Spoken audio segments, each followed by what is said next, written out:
ಅದೃಷ್ಟವೋ ದುರಾದೃಷ್ಟವೋ, ಬಲಿಷ್ಠವೋ ಕನಿಷ್ಠವೋ, ಯಾವುದು ನಾವು ಪಡೆದುಕೊಳ್ಳಬೇಕೋ ಅದಕ್ಕಾಗಿ ಪ್ರತಿನಿತ್ಯ ತಾವುಗಳು ಏನೇನು ಮಾಡಿ ಸೋತಿರ್ತೀರೋ, ನಿಮ್ಮ ಅಡುಗೆ ಮನೆಯಲ್ಲಿ ಅರಿಶಿನ ಕೊಂಬು ಖಾಲಿಯಾಗದೆ ಇರಬೇಕು.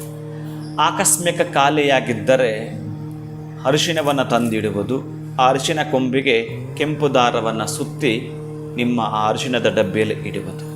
ಹಿಂದೆ ತುಳಸಿ ಗಿಡಕ್ಕೆ ತಾಮ್ರದ ಪಾತ್ರೆಯಲ್ಲಿ, ತಾಮ್ರದ ಚೆಂಬಿನಲ್ಲಿ ನೀರು ಸ್ವಲ್ಪ ಮಾತ್ರವಾಗಿ ಅರಿಶಿನ ಹಾಕಿ ತುಳಸಿ ಗಿಡಕ್ಕೆ ಸಮರ್ಪಿಸುವುದರಿಂದ ಗೊತ್ತಿಲ್ಲ, ನಾವೇನಾದರೂ ಕೂಡ ದುರದೃಷ್ಟದ ಮನೆಯಲ್ಲಿದ್ದರೆ ಅದೃಷ್ಟದ ಸಂಪತ್ತು, ಅದೃಷ್ಟದ ಧನಕನಕ ನಮ್ಮದಾಗಬಹುದು. ಓಂ ಶ್ರೀ ಕನಕ ಮಹಾಲಕ್ಷ್ಮೀ ನಮಃ ಪ್ರಾರ್ಥನೆಯನ್ನು ಮಾಡುವುದು. ಶುಭಂಭೂಯಾತ್, ಒಳಿತಾಗಲಿ.